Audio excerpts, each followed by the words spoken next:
Silo calculations, loads. In our last tutorial, we saved the geometry for our silo in Amphora, so now we can begin applying the loads. Let's get started. First, if you're still on the geometry page, you need to click on the loads heading to navigate to the loads page where you can edit the silo loads. First, we need to enter the type of medium. So this is for our own reference right here. Next, we need to enter a dedicated density.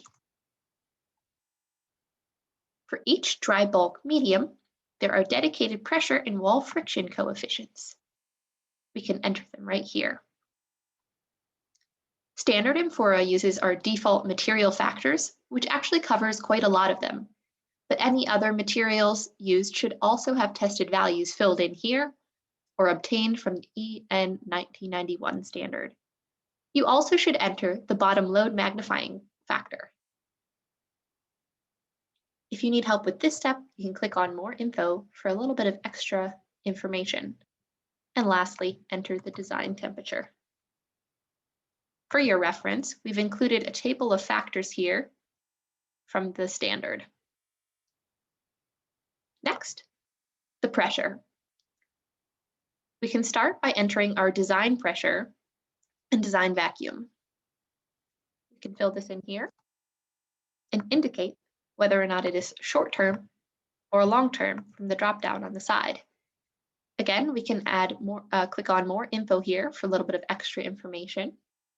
Note that if you don't fill in any pressures, the EN standard suggests that you should take into account the minimum internal and external pressure to take into account the charging and discharging of the silo. If you fill in 0, it will take into account these standards automatically. And of course, some silos might have an explosion hatch or something like that. If necessary, you can fill in the explosion pressure right here. Now for the live load on the cover. This is basically the same story as your pressures that you already worked on. The standard describes a minimum value which we should always take into account.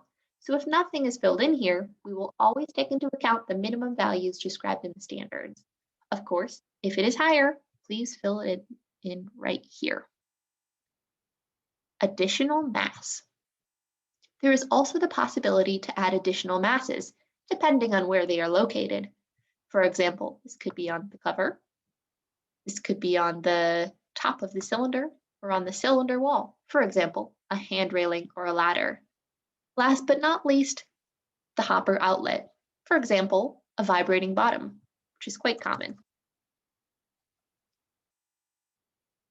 Now that you've added the additional mass, we'll focus on the wind and snow loads. These are according to the European code. There are 2 ways to determine them. So first, we need to determine where the silo will be located. So click on the drop-down. To start, we've added a few different country options. However, if your country is not listed here, you can manually input it yourself if you click on User Input.